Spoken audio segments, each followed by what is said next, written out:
Need a little pick-me-up today? Welcome to the new Fresh Motivation app, where you'll find daily motivation, daily quotes. Listen to your favorite speeches in the background or with a black screen, so nothing interrupts your motivational moment, where you can create your personal profile, create playlists of your favorite speeches and quotes, add personal notes, and start setting goals. Fresh Motivation, the home of motivation. Get it now for free on Google Play.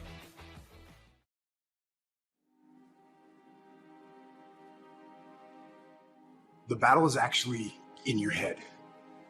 What's in your head is weakness and laziness, and they're not attacking, they're sneaking around. They're poisoning the strength in your brain. If you just decide, I'm going to keep my word. If I say something, I'm going to do it regardless. Being more disciplined. Find something that you can look at your life that you say, hey, I know I've got a problem in this area, being late, procrastinating, not taking care of business, being seriously not serious. I need to deal with that. The system we live in and contribute to is designed to make the easiest things in life the most unprofitable.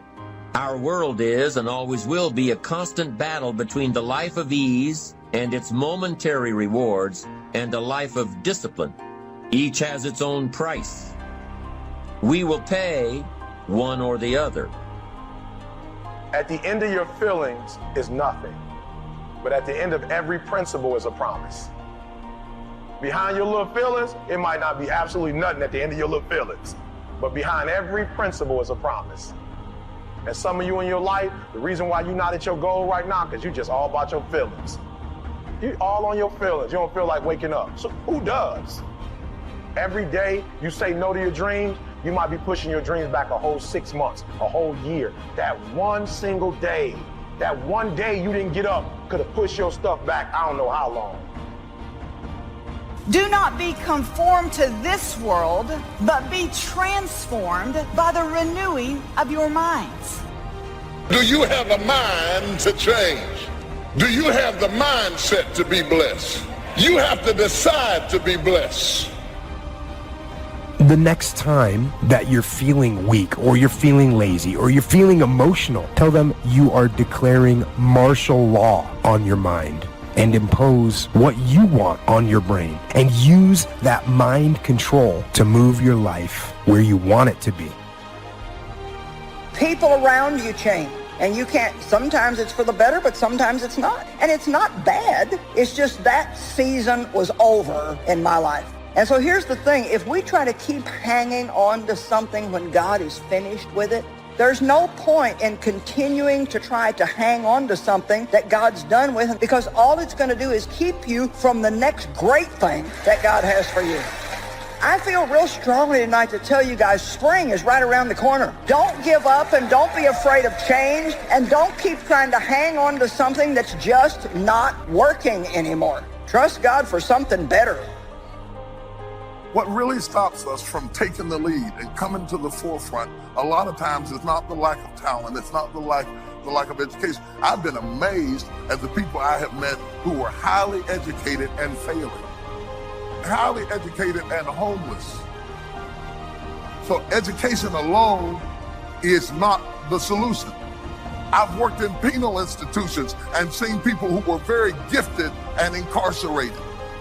In fact, I've seen people with less talent than you doing more than you.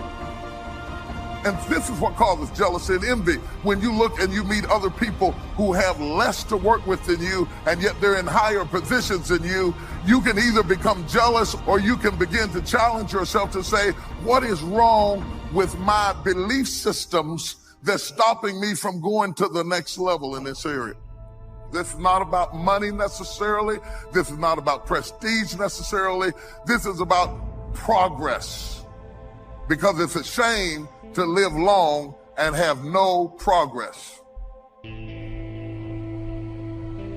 I've been washing these toilets for 27 years. At least let me be the manager of the toilet washers. I want to move up. Maybe it's wrong. Is there anybody in here that wants to move up? I'm going to point out 6 irrational belief patterns that may be hindering you from going to the next level. One of them is undeserving. I just can't see myself as being in this position. I don't deserve it. This often comes from things that people said to you or about you. And so when you see opportunities beyond how you've been programmed, you reject it because you don't feel like you're deserving of it. Beyond undeserving is ordinary. I do not want to stand apart or be different. You'd be surprised at the people, because they have a belief system that holds on to being ordinary, they will not take the lead. The third belief system that may be hindering you is social change. I fear rejection, loneliness, or claims that I have changed or sold out. And all of a sudden, in order to fit in your sociological environment, you passed up the promotion. You wouldn't buy the house that was the best deal for you because it moved you out of the neighborhood that you were defined by, because you want the people you're sitting beside to like you and accept you.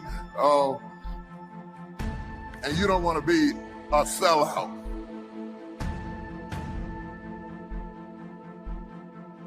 The next one I want to deal with is fleeting. My success will be temporal and I will not be able to sustain it. You have performance anxiety. You're afraid that it won't last.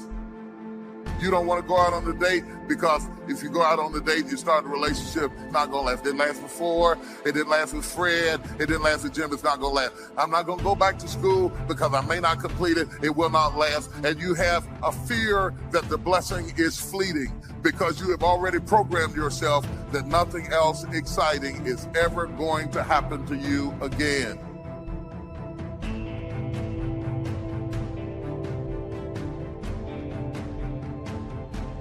The next one I want to talk about is perfectionism. I will have to behave as if I am perfect and I am not. Depart from me. Why? Because I know I've got imperfections. And I don't want to get in the light because somebody might see them. And so I'm going to be secretly talented.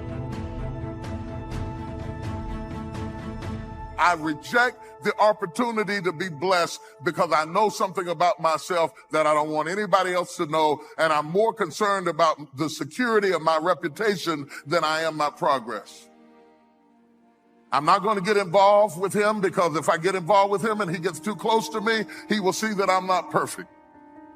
Where you don't give the person the chance to accept you because you've already criticized yourself, you'd be surprised at the people who talk other people out of loving them.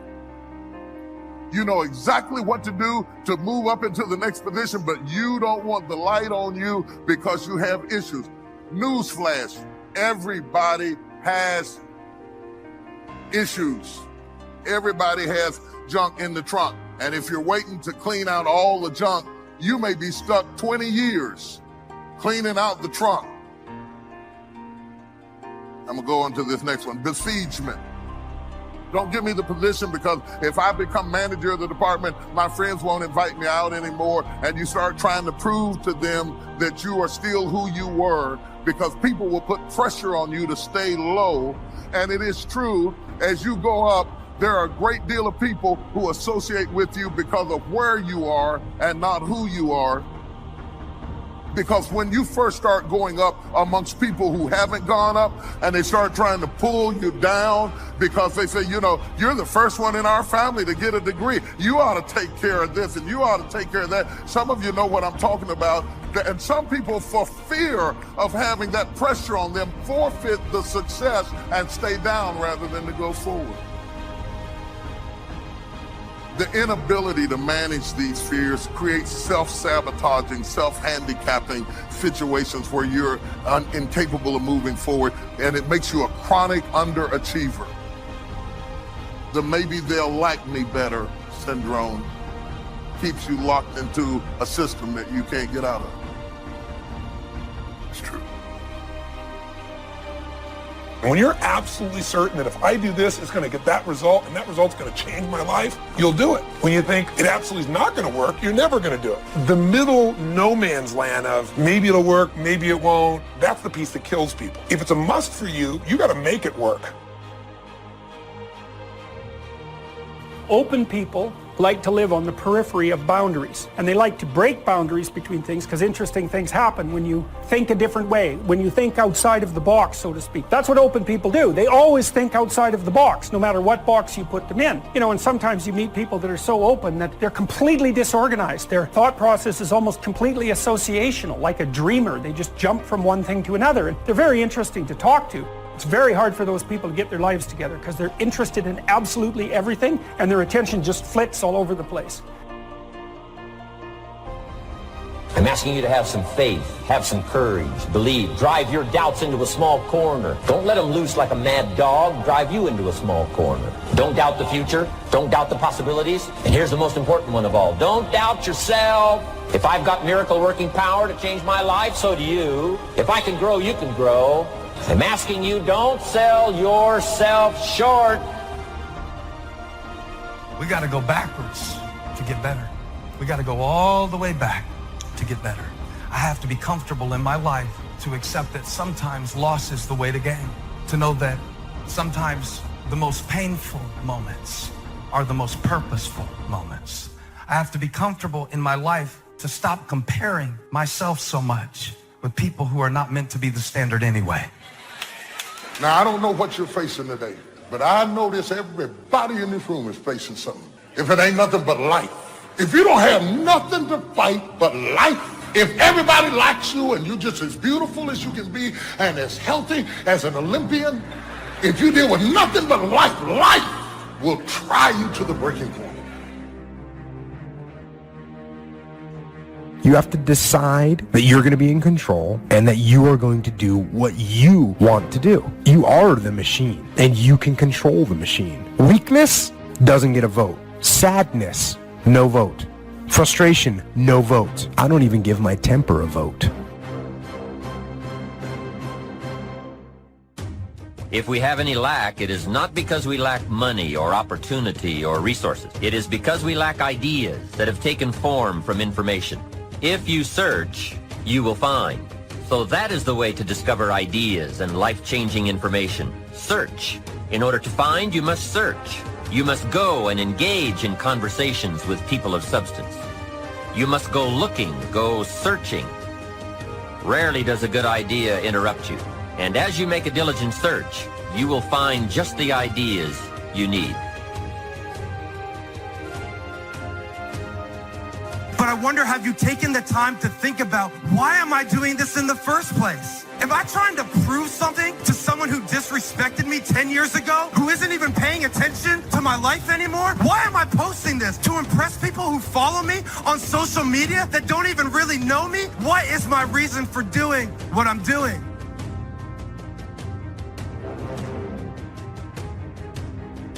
On the outside, people don't look broken. You don't see bruises and you don't see scratches and you don't see scrapes, and people don't walk around in a big cast, and so you can't tell with the naked eye. The problem is that there's a malfunction on the inside. So many times, depression, what it feels like is this, that I'm so afraid to share what's going on the inside because I'm afraid it might destroy you. So what I do is I bury it on the inside of myself only to destroy myself.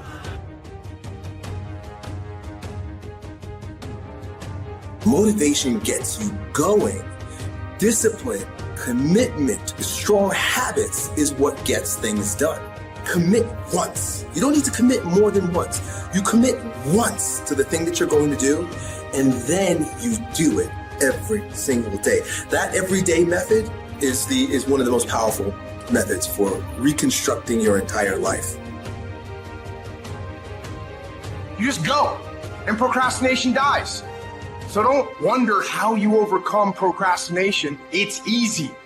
All you do to overcome procrastination is go. We all have these tough moments in life. They can make you or they can break you. Come on now. Come on, bring it. Come on now. I had to replace fearfulness with being fearless and take the initiative to do something else with my life.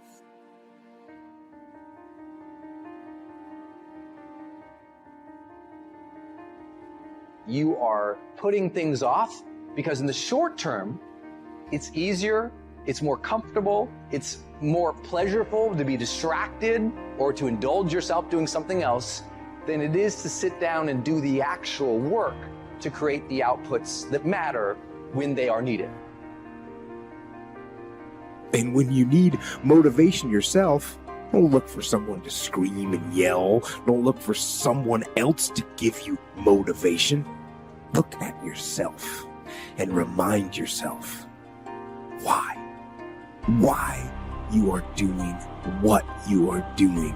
Remind yourself that this struggle, this temporary pain, this fight that you're in, this is what will make you stronger and faster and smarter and better. We find ourselves announcing our standards to our relatives, our friends, our associates. We shout our beliefs and condemn those who believe any differently, but then we don't walk the talk. Do as I say, not as I do. This is inconsistent. This leads to a loss of credibility among those who watch us. The human mind isn't used merely because we take it for granted. Familiarity breeds contempt. It can do any kind of job we assign to it, but generally speaking, we use it for little jobs instead of big important ones. Decide now, what is it you want? Plant your goal in your mind. It's the most important decision you ever make in your entire life. You just can't turn on passion. You can't just turn on the desire to execute a task. It just doesn't work that way. And honestly, that isn't even what motivate means. To motivate actually means to provide a motive, a reason why. We've got a chance to grow like never before, but I'm telling you, there's going to be many enemies that's going to try to prevent us. Whatever threatens you, I'm asking you to threaten it back. Take care of your responsibility. Somebody wants to destroy your chances for a good future by their negative talk, negative thinking, putting it all down, I'm telling you, walk away if you have to. Walk away. Whatever threatens you, threaten it back. Whatever threatens your opportunity, threaten it back. Now, some of our enemies are on the outside, but here's the most important thing to understand. Some of our enemies are on the inside. You got to do battle with your own indifference. And you've got to learn not only to nourish your values, you've got to learn to do battle with your enemies. You can have what other people can't have. You can go where other people can't go. You can ask what other people can't ask for because you are not a whosoever. Quit acting like a whosoever. Quit asking like a whosoever. Quit asking like you don't have a right to go in boldly and ask. You are a chosen generation. You are a peculiar people. Say, I'm not a whosoever.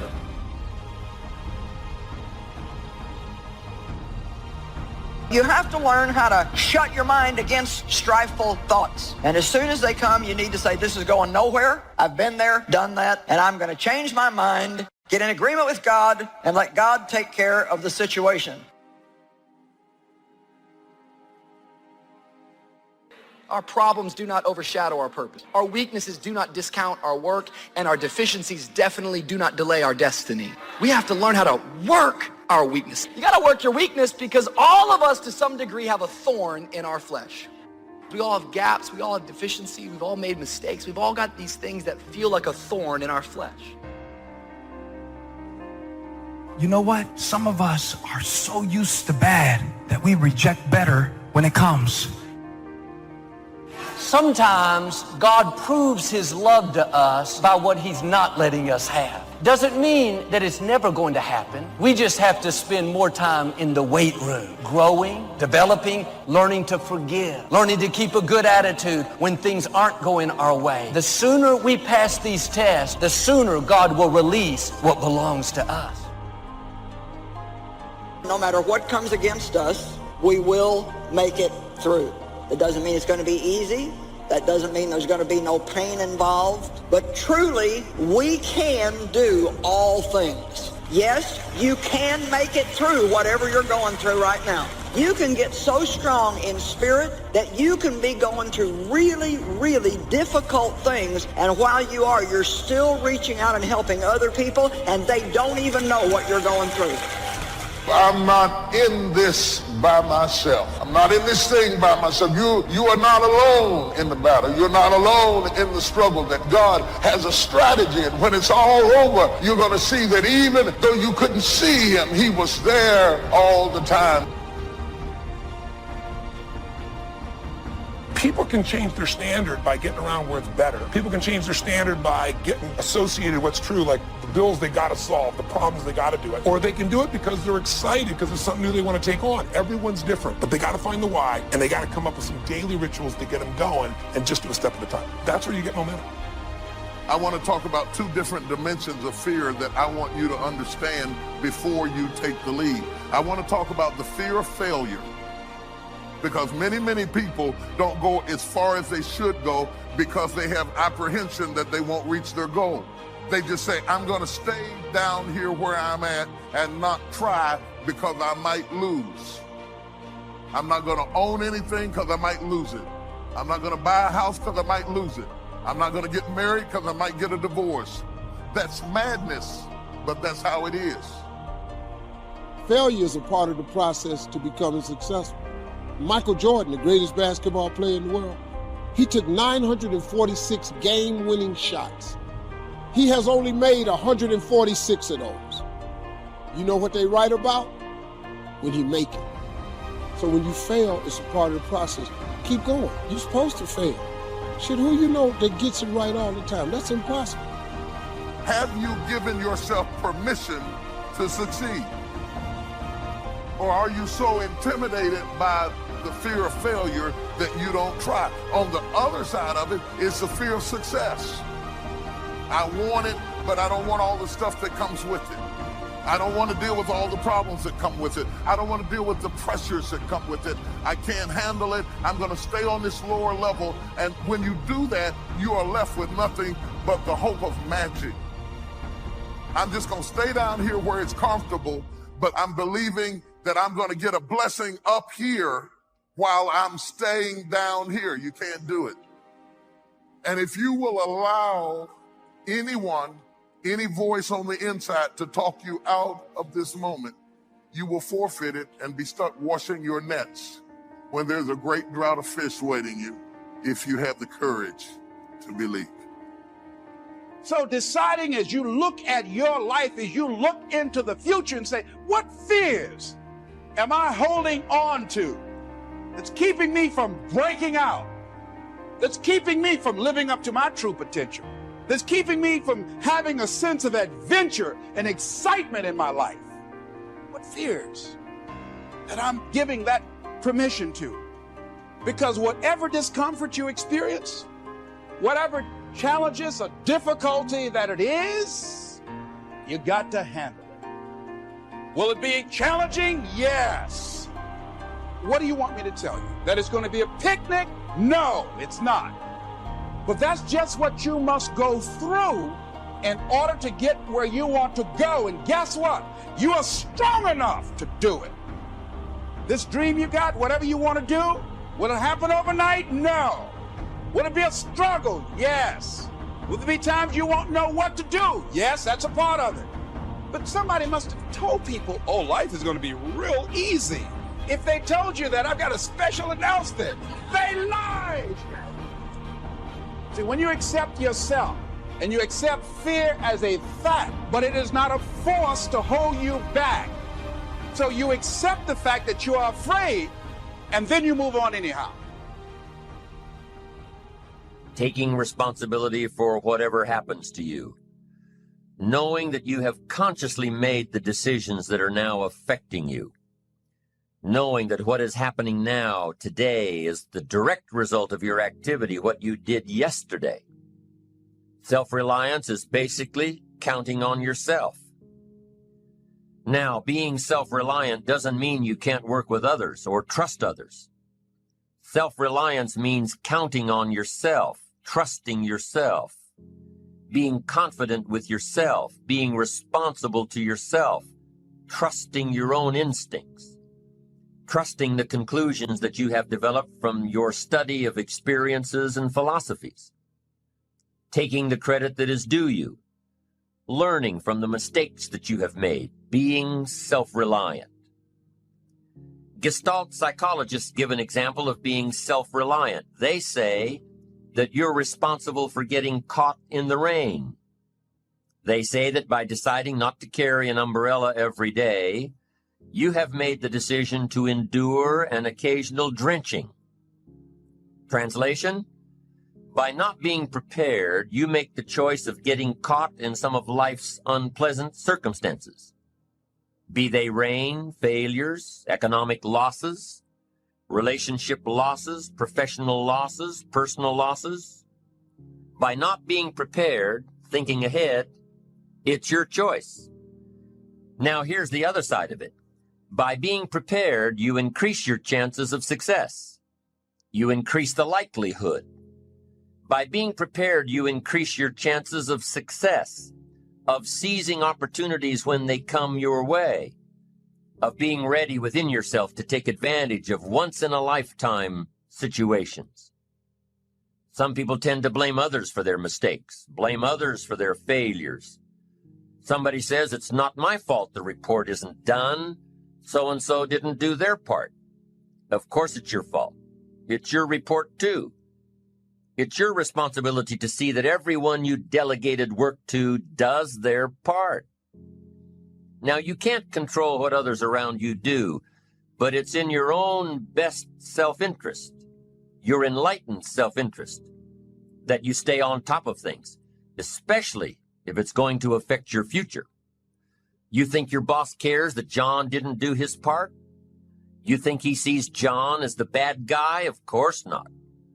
All he sees is that the report isn't done, bottom line. Be responsible for the things that affect you. You can make sure you're more responsible by checking in with those people who are working with you, the people who make up your team. You can be more responsible by saying, hey, John, how are you doing with your part? Do you need some help? Can we put somebody else in here to help you finish? Now, if John consistently doesn't handle his part, you've got to replace John. If he isn't doing his share, you've got to find somebody that will. Or what? It will negatively affect you.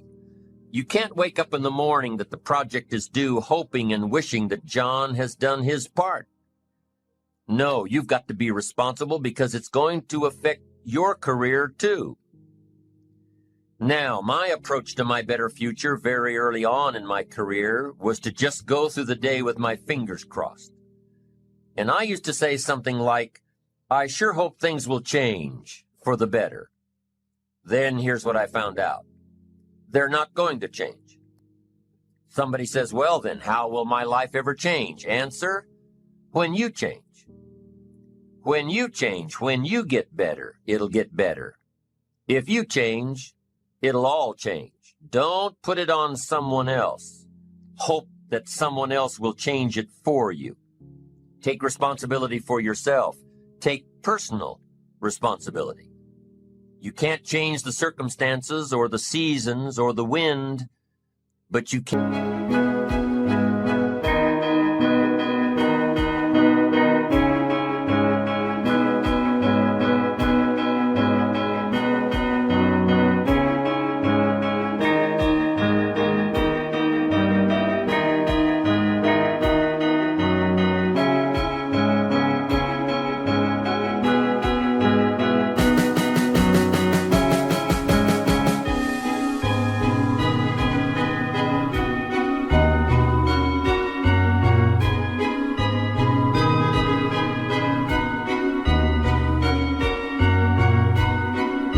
Change your reading habits.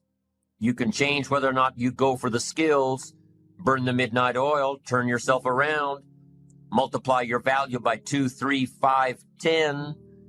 That you've got charge of. That you have control of. You don't have control of the constellations, but you've got control over whether or not you go to night school, take adult classes, learn some new skills. You have control over that. And if you don't, that's your fault. You've got to take personal responsibility. You've got to be self-reliant. You. Nobody else can change your life, alter your ambitions, pave a golden road for you. But you can. It's up to you. Be responsible for yourself. Learn to reap the harvest without complaint. This is a sign of growing maturity. And here's where it comes from: taking full responsibility. Take full responsibility for everything you do. Be responsible to yourself. It's your crop. Whatever your paycheck is, take full responsibility. You say, well, it's my employer. No, it's not your employer. You can become twice as valuable, 3 times as valuable. Burn the midnight oil, learn some more skills, bring more value to the marketplace. I'm telling you, whatever your harvest is, take it without complaint. Take it without blaming others. Self-preparation leads to control over your life. We discussed this in the last session.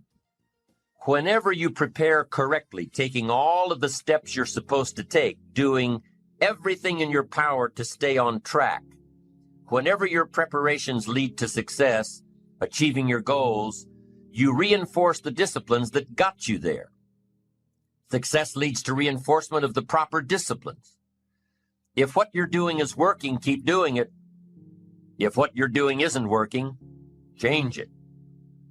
When you are doing all that you can possibly do and are successful at reaching your expectations, keep doing it. Success is a reinforcement. Psychologists call this positive reinforcement. We all know about positive reinforcement. That's how we train our dogs. That's how we teach our kids. That's how the trainers at SeaWorld can get a killer whale to do tricks and follow commands and work side by side with humans, by positive reinforcement. When you bring a brand new puppy home and try to teach him not to mess in the house, what do? You reward him for going outside or scratching at the door.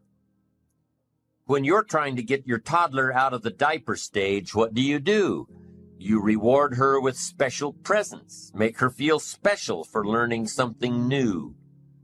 When you're trying to get your older kids to crack the books and study, what do? You reward them when they get good grades. You teach them that the skills they are developing now will have great positive effects on their lives later. But you reward them now. This is positive reinforcement. Learning that there are rewards for doing something good, something worthwhile, something of value. The greater the value, the greater the reward. The better you do, the better your reward. The greater the value, the greater the reward. A bigger paycheck, a better house, financial freedom. It's all a reward system. Now, there are 2 major benefits of positive reinforcement. Number 1, positive reinforcement builds good habits. If what you are doing, the habits you've gotten into, are building your ambition and increasing your success, keep doing them. Your success is reaffirming that these habits are good. Your success tells you that you need to keep doing what you are doing. By reviewing these habits that bring on success, you reinforce them, give them sticking power. Now here's the other side. By reviewing your habits, what you do every day, by reviewing your habits, you may find out that some of them are inhibiting your success. You may find out that what you're doing every day is bad for you, or you may realize that you've gotten out of some very good habits. Somebody says, well, I've just gotten out of the habit of taking my daily walk around the block. Well, I guess you'll just have to get in the habit of being sick down the road. Somebody says, well, I used to read the books all the time. I've just gotten out of the habit. Then change it. Go back into your disciplines. If you've just gotten out of the habit, just get back into the habit. It's called discipline. If it doesn't work, don't do it any longer. You can keep your fingers crossed if you want to and hope that it'll all straighten out. You can wish for the wind not to blow quite as severely, to change in your favor, but we call that naive at best. If the habits that you've gotten into aren't serving you, change them. You can't keep doing this any longer. Don't wish for a better wind. The key is to wish for the wisdom to set a better sail. Utilize whatever wind that blows to take you where you want to go. That is the philosophy I picked up at age 25, and it revolutionized my whole life. And here's what I found. I found it was easy. I became a millionaire when I was 31, and I found it was easy. Now here's my definition of easy. It was something I could do. I figure if it's something you can do, it's easy. But here's a little parenthesis. I worked hard at it. I made sure my disciplines were in line. I made sure my habits were good. I made sure I did all that I could. I found something that I could do, but I worked hard at it. I got up early, stayed up late, and worked hard from age 25 to 31. But what I did was easy, meaning it was something I could do. Well, you say, Mr. Rohn, if it was so easy, how come during those 6 years, all those other people around you didn't get rich? Here's why. It's easy not to. How else would you describe it? That's it. It's easy to keep doing the things that don't work. It's easy to keep bad habits. It's easy not to develop the disciplines. It's easy not to. So how come I got rich and they didn't? Here's a philosophical phrase. The things that are easy to do are also easy not to do. That's the difference between success and failure, between daydreams and ambitions. Here's the key formula for success. A few disciplines practiced every day. And those disciplines have to be well thought out. What should you spend your time doing? Don't waste your time on things that aren't going to matter. But a few simple disciplines can change your whole economic future. Future with your family, future with your business, future with your enterprise, your sales career, your management career. A few simple disciplines, a few simple habits, good habits, repeated every day. Now here's the formula for failure. Errors in judgment, repeated every day. All you've got to do is to have a few errors in your judgment and repeat them every day. I'm telling you, they'll spin out of control in 10 years. You'll end up driving what you don't want to drive, wearing what you don't want to wear, living where you don't want to live, earning what you don't want to earn. A few errors every day, bad habits every day. It's disastrous. Now here's why it's easy to repeat an error in judgment. Because failure doesn't fall at the end of the first day. Bad habits don't show their horrible results at the end of the first day, or the first week, or the first month. It's easy to get faked out. If disaster fell on us at the end of the first week, we'd change our philosophy. But it's so subtle. Errors in judgment, bad habits. They're so subtle, they get you a little off course, a little off course, a little off course. You keep drifting off course, and all of a sudden you're caught. So you've got the choice right now of one of two easies, easy to do or easy not to do. I can give you in one sentence how I got rich by the time I was 31. I did not neglect to do the easy things I could do for 6 years. I did not neglect. That's the key. I found something easy I could do that led to fortune, and I did not neglect to do it. The major reason for not having more of what you want in America, more health, more money, more power, more influence, more everything, the major reason is simple neglect. Neglect. And if you don't take care of neglect, it becomes an infection, and then it becomes a disease. So if you're in the habit of not doing it, doing all it takes to get ahead, get in the habit of doing it. Doing all it takes. That's the first benefit of positive reinforcement, building good habits. Now, the second benefit of positive reinforcement is that it creates the energy to fuel additional achievement. It gives you the drive to do more, to not only keep on doing what's right, but to do more of what's right. The disciplines that will help you grow and get ahead of it all. The knowledge that what you're doing is paying off creates more energy to keep going. How easy is it to get up in the morning when you know you're not doing all that it takes? It's not very easy at all. You can just lay there awake thinking, oh, what's a few more minutes in bed? It won't matter much anyway. Wrong. It does matter. It will matter. Now, how easy is it to get up in the morning when you're pouring it on, doing the best you can, anxious to get going, make progress toward your dreams? It's a whole different story. When you're resting to renew your reserves, it's much different than resting to avoid your day. When you're psyched up and excited for your life, when you're excited for what you've planned to accomplish for the day, it's amazing. You'll wake up before the alarm clock even tries to startle you awake. Your successes fuel your ambition. Your successes give you extra energy. Your successes pave the way for more successes. It's the snowball effect. With one success, you're excited to meet another, and another, and another. And pretty soon, the disciplines that were so difficult in the beginning, the disciplines that got you going, are now part of your philosophy.